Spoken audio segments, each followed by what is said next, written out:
Oui, parce que biso to ba rumeur mo boye équipe et kokaka na biso moko ba congolais. Mais moi je ne crois pas à ça parce que moi j'attends pour voir. Na zela ro eza sur accord et bandi sur la rumeur. Tout c'est la réalité na po o biso ya après élection. To ka ki accord ti ba kufi ba moko ba sili lokola mungwa na biloko accord ba tikali ko bimisa te. Na moni ba mo bata masima nanga bato ya lobi o ya ndenga lobelaki ba siliki lizo nanga. Mais finalement bo bato ndenge nini bo bato ndenge nini. Je crois que Lélo, toute personne qui détient un accord, Félix a son date à Bomayo, Temtara sonné Zakakabila, ou le roi Bomayo, mais à Félix. Pour être accord, pas accord, Bimisa, aux Obangani. Ils ont tous peur. Alors, c'est que Félix a marqué, c'est un début qui a rappelé Betopo, Batova créé Barimé, mais Baba, ça va prier. T'as la décret. Bon, il y a une photo, un film, une image, ils sont incapables. Mais pour voir les photos de Kabila chez Félix, il y en a plusieurs. Il y en a plusieurs. À part l'exercice mental, il faut comprendre. Donc moi, je mets quiconque au défi. Même Papi Tamba qui est lui qui a toujours parlé, qui a toujours écrit beaucoup de choses. D'abord, dès que Félix a eu le pouvoir, ils nous ont promis qu'à ça la 3 mois. À ça la même pas une année. Si les lobbies sont compté vraiment 2023, puis nous sommes tous. Oh, vous voyez que nous avons fait en 2020, 2021, nous avons fait en Nyongo.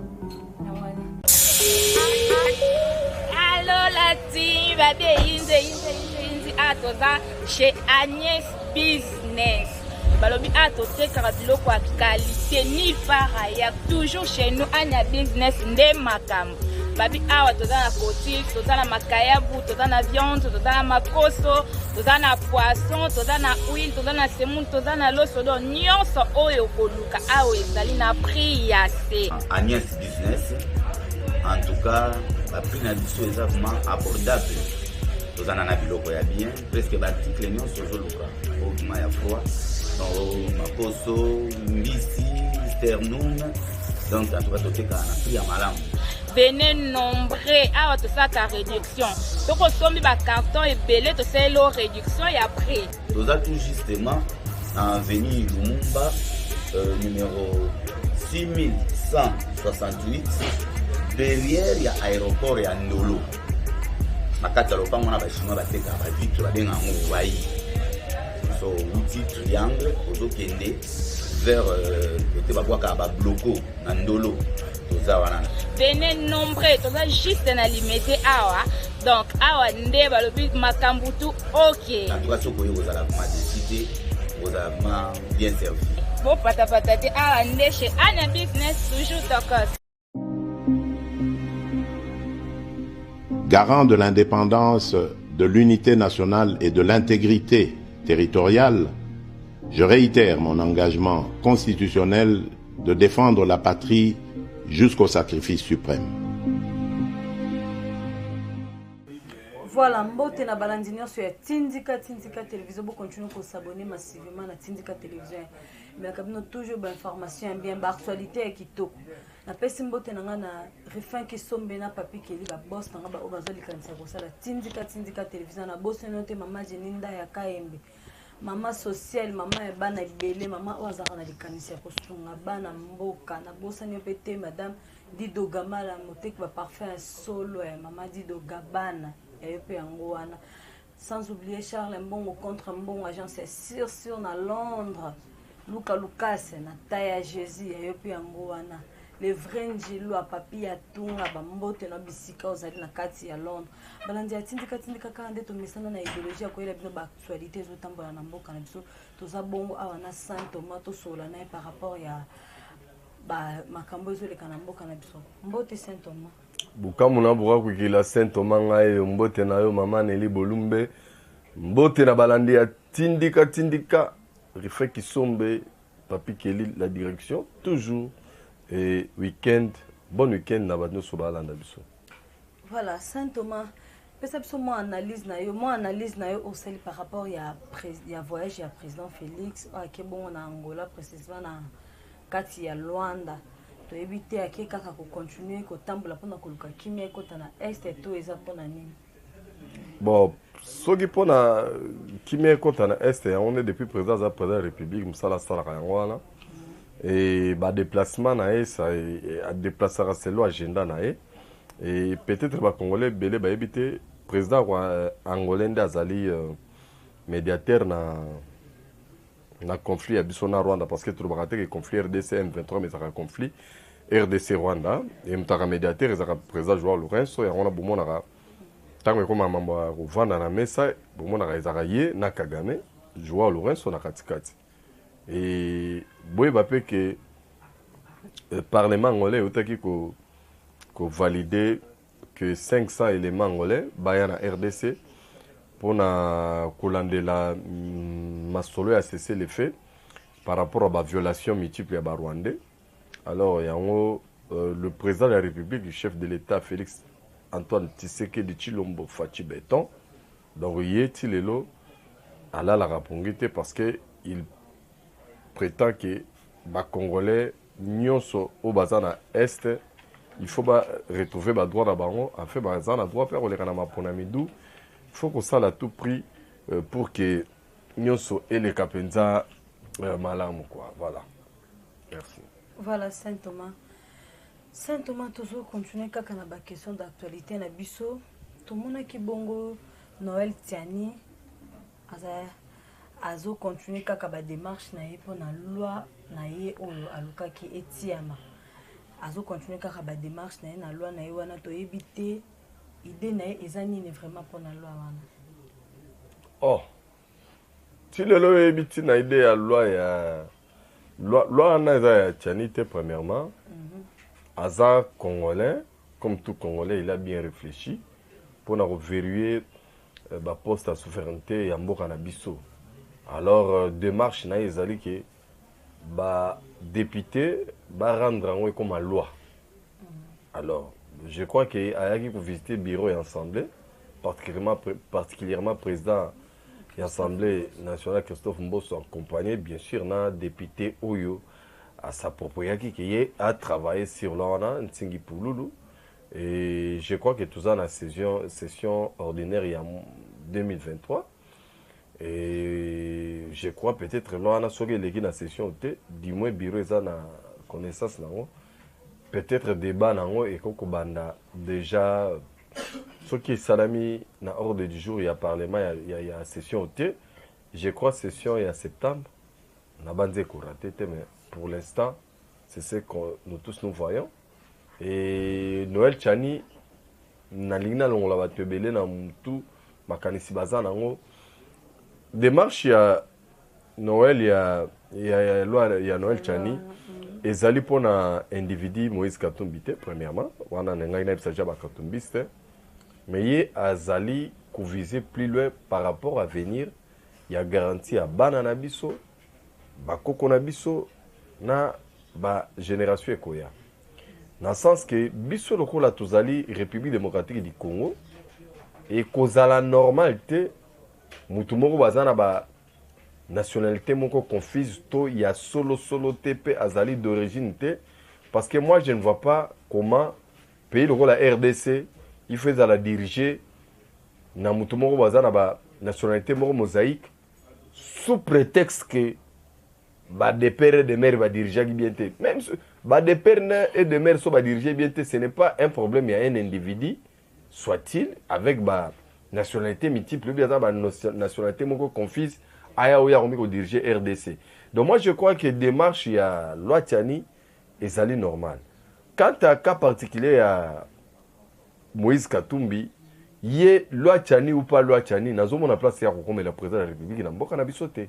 Donc déjà cette loi n'a rien à voir avec Moïse Katumbi puisqu'avec Moïse Katumbi avec ou sans loi Tiani, je ne vois pas comment Moïse Katumbi est président de la République na RDC. Même ceux qui va valider na sénito na cour constitutionnelle moi je ne vois pas ici oya robimela parce que muninga na yemoko na mona qui est déjà azana jar ba nationalité lokola ye na kopesa ye kombo travailler trop na RDC asima ba poste ya minene azala na ba poste moko ya minene ya ba responsabilité minene et je cite son nom c'est Léon Kengo Adondo. Il est d'origine polonais, sa maman rwandaise et apostolé qui na présidence de la République je crois dans l'élection à 2011, si je ne m'abuse pas. Et en 2011, Kengo a postulé comme candidat à président de la République. il a été validé d'abord par la CENI, ensuite par la Cour suprême à l'époque, parce que on dirait que la Cour suprême ou Cour constitutionnelle, je ne me souviens plus.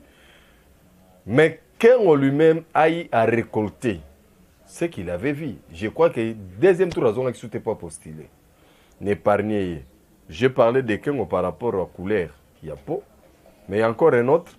Je cite Azarias Ruberwa. Moutino Soebi, qui est Azarias Ruberwa. Ce qui est dans la profondeur de la nationalité, c'est très compliqué. Mais au moins, le rôle de RCD Goma, il avait osé postuler à la présidence de la République de l'élection 2006. Et Oyo Ruberwa mona pas kutana nango. Timo ya lelo Ruberwa a soutenu pas postuler à la présidence de la République. C'est pourquoi nous avons dit loi il y a Noël Tchani n'a rien à voir avec le roi Moïse Katumbi parce que Moïse Katumbi en dehors de la loi ya Tchani, même ceux qui saignent Yokema en a cours constitutionnel Yokema, je ne vois pas beaucoup de Congolais voter Moïse Katumbi. Nandenga mabete. Moi je ne vois pas. Mais comme na lingaka temps et confondre Ringa Saint Thomas, laissons les temps au temps, voyons voir donc ce qui va venir avec Kaya Moïse Katumbi. Mais loi Tchani, c'est une loi Oyo. Beaucoup de Congolais, puis on peut trouver en normal parce que les autres pays mortés dans le monde, Oyo ba Colombo Garaba le bageno biso to boy moi na mboka za véritablement na mboka metolingi moi na mboka moko fabriquer nda diriger ça n'existe pas. Bonsoir ma communauté congolaise. Ah ouais ça pas na bino na All Nation Store et pas ya maître Seti. Tozote kabilo rolia oyo nanga naye biso nyoso tout toliaka. Tozali awa na Tottenham L na numéro 121 High Cross Road. Postcode N17 9NR, sorry. Soko leki restaurant Deluxe Mana, topé Deluxe Mana, au leki mouke pavement au mati kabiso au monde na soukawana. Ou soit sur Outi Bushcroft, on a 123, 230, 242, 76 et tellement cas juste à l'ibusson na biso aw. Ou soit au kitika na underground ya Tottenham L, nde obeto makolo quand on est au restaurant Deluxe, soko ye au monde abiso awa. Tous les produits surtout, tous les cartons surtout, malangwa, tilapia, ngolo, malwa, soso, makayabu, pondu, bref, biloko surtout auto salango en gros comme en détail ezali. Puis vendredi, bandeko tout aux musulmans. So bossi si mosquée, tous à fongomati souka, ti retard, ti ba 22h, ti ba 23h. Dimanche, bandeko na so ba Christo, de ba chrétien, tous à awa. Boya pebino toza la bino so bosi si ba church parking is free boya bosali shopping na bino toza ba ti lisusu 22h delivery ezana link mo beto so share so ozwi link ango o cliquer o kota na kati ba produit na so toza na kati fila basket na yo et puis au check out quand link to sala na Amazon na Ticketmax na nyoso tout quand to sala au sami on a toza na deux options toza na delivery toza pe na pick up.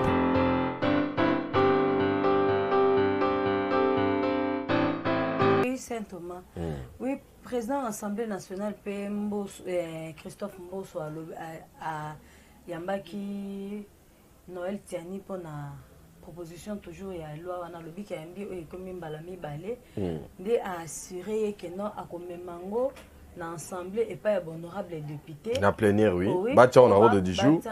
Ba débattre en. Est-ce que nous sommes là ceux qui ba même on député ba vous êtes d'accord dans loi. Ba député. Oui. Bon, nous avons assuré pour le moment que les députés sont parce que les députés sont dans l'Assemblée, l'opposition à la majorité. Maintenant, tout ce qui est comme sujet, après débat et délibération, on va vote. Maintenant, le vote est déterminé. Ce qui est majorité, c'est que l'on a écolé. Ce qui opposition est pesée, contre loi. Je crois là on a érosion en tiroir pour que peut-être hier rebondir à la session sous la législature. Voilà quoi. Voilà Saint-Thomas, tout côté un peu na situation sécuritaire, il y a toujours na est. Boni basango ya est na mokolo lelo. Non, sangwa est ezaka toujours Tandis, dans Lobaka, il y a beaucoup des efforts diplomatiques dans la sous-région parce que Batebele, actuellement, il faut comprendre que c'était un complot énorme contre la RDC. D'ailleurs, aux hommes qui anglais, hein? Donc, l'alité, on travaille toujours pour que les réfugiés soient à Rwanda. Ce qui veut dire que na mitu ya impérialiste na mitu ya occidentaux idée wana l'alité et dis-moi bazana bisote mais ce qui est bon le peuple est en train de faire un effort ya Rosala uni et je crois que situation na biso ndenga na comment expliquer ba congolais que guerre à l'est donc on l'a tué bien depuis 97 donc sachez que ezana on a nous mais ce sont des batailles qu'on va perdre mais la guerre on va la gagner je crois que ce sera la solution finale. Oui, Saint-Thomas, tu as dit que la Chine a proposé toujours RDC. Chine a tinda la avion de combat pour bunda elongo na bitumba oyo eza bongo na este. Est-ce que ndenge Chine a tinda avion na yo selon yo moni ngo ndenge nini? Bon, actuellement biso tozali pays moko souverain, pays moko libre.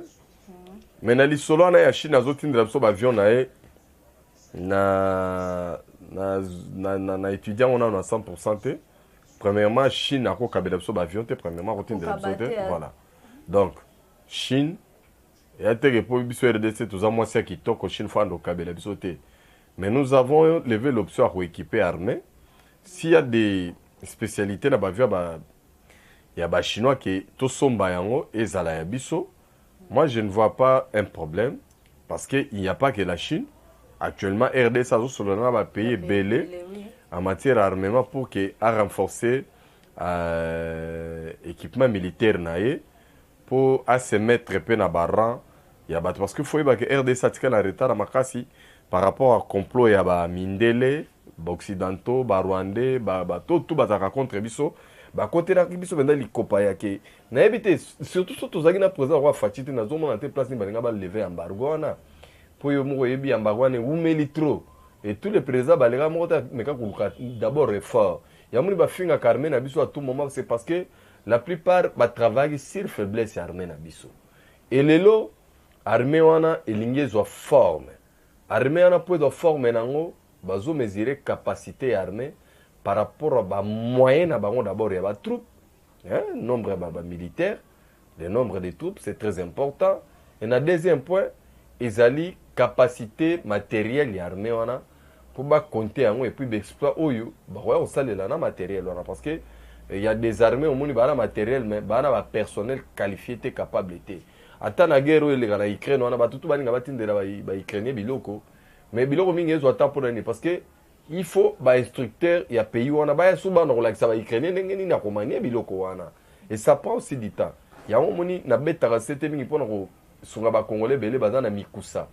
koleka kutu mikusa kwa karake surtout banaka la guerre si côté une nation qui prépare la paix hein qui veut la paix prépare la guerre n'est-ce pas donc nous sommes une nation qui veut la paix et pour avoir une paix durable il faut préparer la guerre et pour préparer la guerre il faut préparer une bonne armée une bonne équipement na ba instructeur ya malonga ya wana en dehors d'achat d'équipement armé, tous allez faire la formation multiple de soldats à ndenge bazozo actuellement na Congo et ça fait un bail écoute tout à sur na parachutiste était on dirait afdel temps à côté musane yaki ko betaka setakara ça dit que moi réformer sous ba para commando ezaki souté en dirait to kana ba beret rouge oka mobutu n'époque na ba na tchaka maile na ngana bino ba beret rouge nde bozana parce que ba vrai para commando hein il y a un vrai commando, un parachutiste, sur le scout, tu as un bandeau. Puis toi, tu as un licence, tu as un tel côté, au moins un avion, un avion. Génération, comme on a monté. Mais avec Fachi, j'ai vu un groupe, il y a plus de 200 éléments déjà, commando. Parce que ça, déjà, formation pratique au sol. Et bientôt, niveau, il y a l'écolo, et c'est très rassurant déjà. parce que ça na biloko mosusu esenga bato bakende ebele te mais il a fait l'opération mo botika quelques commandos ndenge ntango mobutu bango bakenda korécupérer ebemba nani ya biarimana do badésigner kaka une vingtaine ya bato kaboke bato ebele te omoni bastyle ya bato bakenda kobare Ben Laden bakende contingent ebele armée américaine te quelques commandos kaka bake basali opération mosala évide surtout fo tokoma na badimension bato ya ndenge wana omoni pena batindi boye boyebi ke bino movandi kaka kili bane bolela kosous-estime boyebi kaka wo alors yana yebisaka bacongolais ke non na molimo déjà namonaka un jour ndeni bacongolais bakotambola na babalabala kisasa batomboli mandala na bazokomisa nzambe bazokomisa mboka na bango tokota place wana tobiki un jour okomona bacongolais bakotambola na balabala donc bakosepela na esengo c'est parce que toganye guerre oui tomonaki ba M23 après avoir koéchoué na koluka kokota na baterritoire balingaki bakota lisusu po baoccupé FARDC na biso ezalaki vraiment makasi bampeshaki bango mpona kokota bravo na FARDC na biso Nelly Bolumba andimi FARDC makambo boboyoka yango wapi ça va vraiment mais barebele ya M23 babomaki bayimboka ebele na nord Kivu kuna na mboka ya Rutshuru babomaki vraiment bayimboka ebele est-ce que un jour tokosila na vraiment na ba M23 d'abord nalingaki rectifier le moko kobenga bango barebele M23 te faut bien avoir terroriste M23 parce que ce sont des Rwandais donc bato bazo benga bango ba rebelle les aliba na mboko ba se rebeller contre mboka na bango mais biso tozana kaya ba rebelle te biso za ba kaya ba terroriste les Rwandais terroristes o bazo linga ba récupérer quelques portions à mabele na biso maintenant aux autres na soki un jour tokosilana na bango na ngana rassurer que na question wana na peso réponse moko ya kitoko nelipo yeba ke tolonga lelo tango ozonga ndako buki mabolongo osengi ka grâce na nzambe a permettre aux ana vivant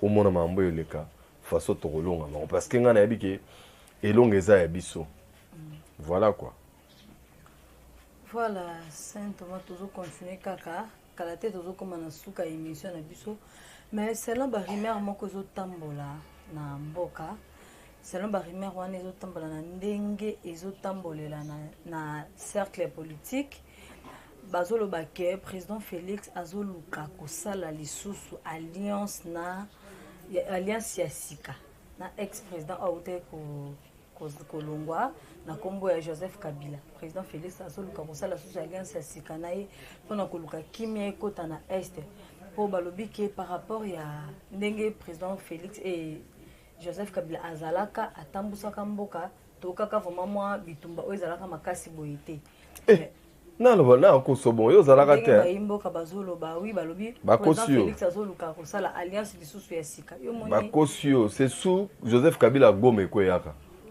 donc soki bakosio nga bakokosa ngai te nga azalaki et c'est sous Joseph Kabila ba massacre leke belé c'est sous Joseph Kabila tu as raconté plus de 10 millions de morts à l'époque à Joseph Kabila. Oui. Pourtant, on a pas de famille.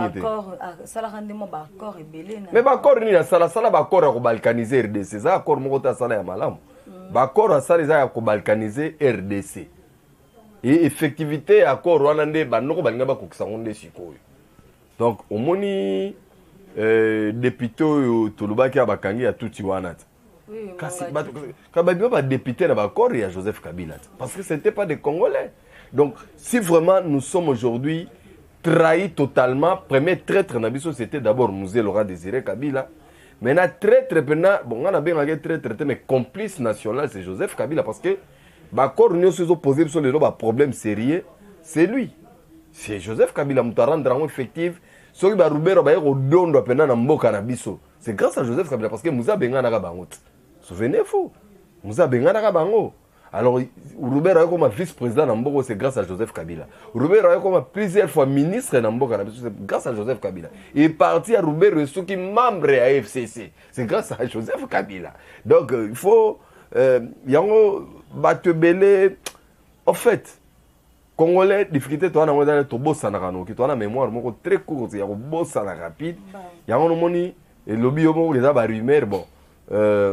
Mais moi, il n'y en a pas te na Congo ma eninga na kapamba na Congo ma ero ninga na pamba mama na Congo ba ningisaka mai pamba na Congo il y a des Congolais muso avant d'arriver à Kisasa boulaka Kisasa des Congo parce que namona naza un exemple moko typique nazwaka il y a des fois biso tout toyebi na Congo rumeur mo etambola que Joseph Kabila azaki chauffeur anani il y a des fois na wapi na Tanzanie mais général de Fao paix à son âme lui-même la personne atikala kovanda na Tanzanie te atikala kovanda na Tanzanie te aviva pe na Tanzanie te mais ba latisa e kuruze wana siko imaginez des fois yemoko aleki na ba émission abi azalaka ne chauffeur na ngate tout na ngani kino alobi akosi akosi siko des fois atie bato na bepreuve ebele alobi pendant que Joseph Kabila azalaki président de la République naya na beta une semaine à Lubumbashi naya kobeta na mariage ya Jojo Mandiki Mapata pendant que Joseph Kabila azalaki président abilaki su na beti na Aru na province orientale na beti ba concert abikula nde pour la même fois nanga na mona kamutuka ne le cortège o Kabila ngonde wana première fois nanga wana des fois la personne lui-même azo témoigner mais qu'est-ce que les Kino ont préféré ba Kino va préférer Rimer na ba wana etikala ndenge zalaki quand bien même auteur à l'histoire bobeta ya démentir maintenant il a réfléchir na place à des fois est-ce que a wangalaki est-ce que ko kosa biso to ko buba biso poto confirmer que mai ninga na kapamba tenga na kuti ke mai wana ninga na ki na ngoka pamba po ezaki bongo te po je me souviens que nga aki chroniqueur en musique na yebi moi histoire muke ya musique des fois au orchestre n'est que pendant na 2000 na États-Unis maintenant 97 tango afde la côte akutaki des fois awa des fois on nzembo franc congolais yembela ngo awa na Kisasa nzembo agembela libanda ezali tokufa po na Congo ekutaki à l'étranger Joseph Kabila zalaki ils ne se connaissent pas comme tel na ndenge ba congolais baliki ba affirmer yami balé surtout que développement makasa li solo wana on nous a toujours dit qu'il azali chauffeur na mais batika lo déterminer bisoté azali chauffeur ne personnel la même reto a pesa e mutu kabuli la ra taxi pour y la versement wana mutu ana tika biso ka kidi ba bobiso ba kinwa mais biso tout ça approprié kana rimer to tambola kana ngo c'est quoi ça? Likolo nango de fois autant mouvement na epanzani na 2000 po bato bele ba bakate na 2000 autant mouvement epanzani nde baka bosser ba bendani ba montana ba eko kena ba quartier la terre des fois on s'est retrouvé seul kolongwa des fois longwe États-Unis des fois tout droit tina Kenya s'installer na Nairobi exil na nyo so sale la ko soke exil soke di nango o ya vandela na ye ndenge bobengaka avandela ki na Nairobi agenda ko livrer ba concert na monde d'Afrique par-ci par là tina RDC mais le fait kazaro ya ki sasate qui nous a une information na été qui nous a créé rumeur na ye a mon temps mon vivre non ce qu'on a yebisa que souvent constat personnel na sala constat que biso ba congolais mingi bana diaspora pe mingi bana ki sasa to préférera ma solo lokuta ke di solo nyo so ke da solo to bae to se ba biso ngeke da lokuta wana ka yonde zala ya mo no yebisa no ba rumeur ezali ke Fachi na Kabila. Président Félix Azul Kabasa la sous accord et alliance et asika. Bon là c'est la mona okutu boloba ya kala na monite boka ya sika ne to mona. Ya kala o boloba ke ba signer accord ya pouvoir. Ti lelo nga na mona ngote accord Kabila tikeli tiseke de pouvoir. Ti lelo. Na ba ngomoko ba to pepere ba ko bimisa ngote na Kabila ye moko incapable donc quelque part ya na tuna ba to ngabi ndeni ni Tshisekedi à l'époque na tout batu ne Tshisekedi so ke kingakati bazoli nga ko filmer te ba ngo kanga e photo te mais Kabila so ye oya bazo kanga e ba photo ba filmer c'est que Tshisekedi aleki Kabila en esprit parce que muto samba plus ezali Kabila pour comment Tshisekedi azo ya kingakati ba kutana na Kabila ba sala ba corps bolinga ko kanga photo te bolinga ko filmer te mais so Kabila e pas Tshisekedi bo kanga ba photo bo filmer ko nga na mona bena Tshisekedi ala tsa pe na Kabila duda kashine tala kam tulo ka Kabila la takashi te mais jour ayepe na skona na ntseri po bakuta Tshisekedi ala ta pe na kashina lava maboko tala oyebi ke biso to ba rimer mo boye équipe et kokaka na biso moko ba congolais mais moi je ne crois pas à ça parce que moi j'attends pour voir na zela ro eza sur accord et bandi sur la ba rimer to c'est la réalité na po o mususu ya pré élection to ka ki accord ti ba kufi ba moko ba sili lokola mungwa na biloko accord batikali ko bimisa te namoni ba mo bata masima nanga bato ya lobi oya yendenga lobelaki ba siliki lizo nanga mais finalement bo bato ndenge nini je crois que lelo toute personne qui détient un accord, Félix a un soldat à Bomayo, tu as soldé Zakakabila, ou le roi Bomayo. Mais ça, Félix, t'es. Point accord, pas accord, Bimisa, ils ont tous peur. Alors, c'est que Félix a marqué, Nandimi qui a rappelé Betopo, Batoba créé ma rumeur, mais Baba a Bimisa va preuve. T'as la degré. Bon, il y a des photos, des films, des images, ils sont incapables. Mais pour voir les photos de Kabila chez Félix, il y en a plusieurs. Il y en a plusieurs. À part l'exercice mental, il faut comprendre. Donc moi, je mets quiconque au défi. Même Papi Tamba qui est lui qui a toujours parlé, qui a toujours écrit beaucoup de choses. D'abord, dès que Félix a eu le pouvoir, ils nous ont promis qu'en ça la 3 mois. À ça, la même pas une année. À ça, les lobbies sont compté vraiment 2023, puis nous sommes tous. Oh, vous voyez que vous avez 2020, 2021, vous avez Nyongo. Nyongo en 2023. Makambo bele ba la kaki ba en 2023, ba moni monter le tour en 2023 Félix Azara président. Mais biso ba ça non Fayulu, ba la Fayulu. Ah, votre grimace mi selekete di. On est là. Voilà, Saint Thomas. Saint Thomas tu comme na suka émission na biso. To sisi na biso hein. Comme na biso na suka mais moi analyse non pour na gouverneur de la ville Gentini Ngobila. Pour le bio opération na coup de poing zo continuer kaka si lelo mais ba imboka bazo lela keno. Kimbo peto agangela ki bato bazo mona ngote solo full le tondi partout.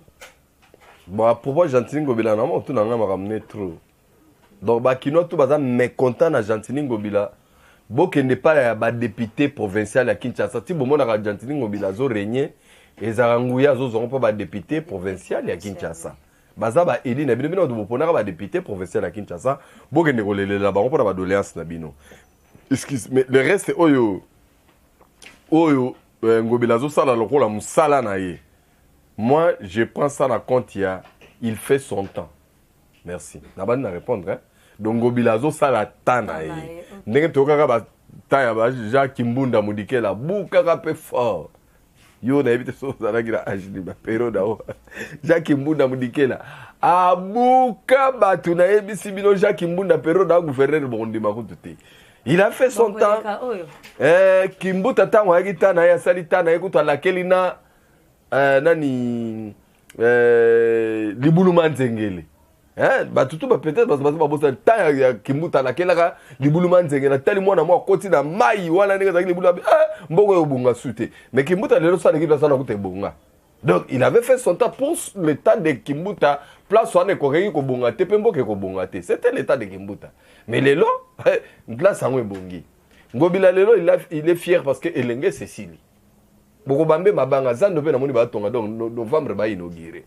Ça c'est Ngobila ça ba touche nae, ba empreinte nae. Donc on doit évaluer quelqu'un na bilan, il faut tous au côté positif na côté négatif. Netingande na vanda so ba liba ya tu na ngai ke mabeni ni depuis Ngobila za gouverneur. On a ko dénoncer ezaka ke Ngobila na ba policier na ya Kinshasa bazo sala musala malamu te na basociat kopo ezo le kawana bazo sala roi bazo ignorer mezo mona na miso mutu nyonso ke na basociat ba policier ba ga suko kengela mboka te ba ga osala ba commerce amakele mbara bango kukanga bikangela mwanza moyena ba manda ba 100 000 200 000 ne loko ba vandela ba kaboli ba mbongo wana ke ne on peut pas l'état te kopa wana mais po balandela pena mutu likamundenge mutu ayedina likamuna c'est impossible. Ba policier wana ba vandela l'état futaka bango mais bango ba vandela po ba rançonner sous population davantage. D'ailleurs okoko zana na moment ya détresse te ya olela la police ba sungo ba ko sunga na bango yote surtout sous anone loko te. Et en plus bango ba policier ba comment sous donc na habité to bien ba ne ba comment ko créer sous trouble na embouteillage makas na. Voilà donc ça ba effet wana il y a ba difficulté à battre un déplacement, na ba transport, tracasserie, embrièment, de place au bateau basé là, hôtel de ville. Agir, bah mon agir côté on a été côté mon solution est plus rapide. Au bateau basé là parce que au moni lelo biso mon continuation la ville à Kinshasa c'est Ngobila. Donc bateau faut pas vivre na kimia mo base à l'assurer que Ngobila zali. Or to se retrouver ce que to za na tango Ngobila zali ta oyo. Soki ozoya na butu tel que yoza wana oza mwana moi sozoya na butu moni bena 4 policiers bazoya liboso no na butu. Il faut le se sauver. On se sauve qui matin mais so moni batu bazoya en tenue civile 4 bando na courage. Or ba wana ni ba konza la bakuluna. Or ba congolais ba kino fallait que baza so ba moni la police bazoya assurance. mais ba congolais ngana sina mona lelo na kin eza pena ba jeune bavandi kana nzela bo ba policier ba jeune ba pakati mbangu ka boy dans les villes po ba yebi ke ba policier bazoya ba yebi na bango droité ba kokanga biso ka bikangela mwanza po to abana ndaku ba même so ba para ba ya balela pardon papa tika pardon papa bon pesa 100 000 de comme ba policier ba sala ka yangona mais makambo ba zelo ce sont des choses on a dénoncer que ngobila côté na musale zo kende malamu te voilà. Oui, merci beaucoup Saint Thomas. Saint Thomas to comme na suka moi message na opo na baimbo comme ba phare d'ici. Merci na opportunité comme d'habitude ndengo pesa kanga ngo. Ngai na ela ba congolais concept moko eza unique. Donc muto ayebi kaza vrai congolais vrai patriote fa adhérer na boulwana. Bolingo ya Congo na ya ba congolais. Un peu bar. Na kanelo muso ko rassurer bango te et ya mibale eloko yo to tu na ngai ya ba rumeur. En tout cas, bah côté un évangile à Saint Thomas. Soro monité condimate parce que na sta prometa ki bango ke période to koti masolo lokuté za ko le matisi babache yango so le vir po vimba. Mikolo lokuté ando la vérité ne belé. Oya suma kasi ba ko créer bino ti juste ba ça non toki Yesu na sata ba liba ça la réconciliation. Qui nous a appris. Donc j'ai peur moi. Alors donc vous allez rassurer, vous pouvez sa confiance na mampinga na biso. Vous pouvez sa confiance dans l'institution na biso, vous pouvez sa confiance na bande ko na bino propre ba congolais, vous bois ki saka bango ka raté, vous boudara bango ka raté, surtout que bino bolera mungwa. Bato baleka mungwa façon ba bois ki saka baninga bandi makambo batute et na profiter na même occasion pour na kopesa bande ko na ba artiste. Oh na aura plaisir na bango fort donc bazana ba âge ba congolais belé to monaka mais bango ba pona vrai cop ba ça la pratique ba on est monana ba vendre na masolo ya fachi ndenge ba msu ba vendre no nga pena na beti na netisco depuis fachi à présent na ça na ngelo côté ah fachi ko engagé au terre donc tu peux travailler même si on change 50% sur yo yebino ko travailler te ko lukate en tout cas tu ne trouveras rien de fachi za na po abung c'est biso makambo ya public mais ba makambo individuel boya yo mutu en tout cas. So ça n'a pas l'état en tout cas désolé. Donc on a na koko sabatute et puis pour na resuki sa kande na lobaka batu bacha eliki na nzambe parce que nzambe azana côté na biso ba se décourager te et longue ezali. Donc victoire eza ya biso. Merci na yo ndenge o yambaki ngai. Merci na Biuna Junior Atoms ndenge bango basala ka ketoko tana banda ko ba tout après tout ça moi ben poli façon ba ko tsaka biso to beta ka kokoko te mais monike ba kolo banda ko ba gentil tande ba yamba biso ba tumoko malamu ba linga biso ba congolais oyo donc lokumo ezonge pa na bino papi keli na refe ki sombe bino pe nzambe apambola bino davantage tokutani mbala sima na tondi bino botondi kolo azala na bino. Voilà, lundi à Tindika télévision car on a idéologie à Saint Thomas so communauté condimate donc so communauté ndime évangile nae selon Saint Thomas ndenge moko lo blawane talinga te ça n'engage que Saint Thomas kaka ye moko ndenge lo bela évangile nae bo continuer ko s'abonner massivement ko partager ko aimer be émission na bino bo sana te ko commenter ba commentaire na bino de sala ke e maite biso mo ba idéologie to e ba ko luka ko fuye mo oyo bino bozolinga.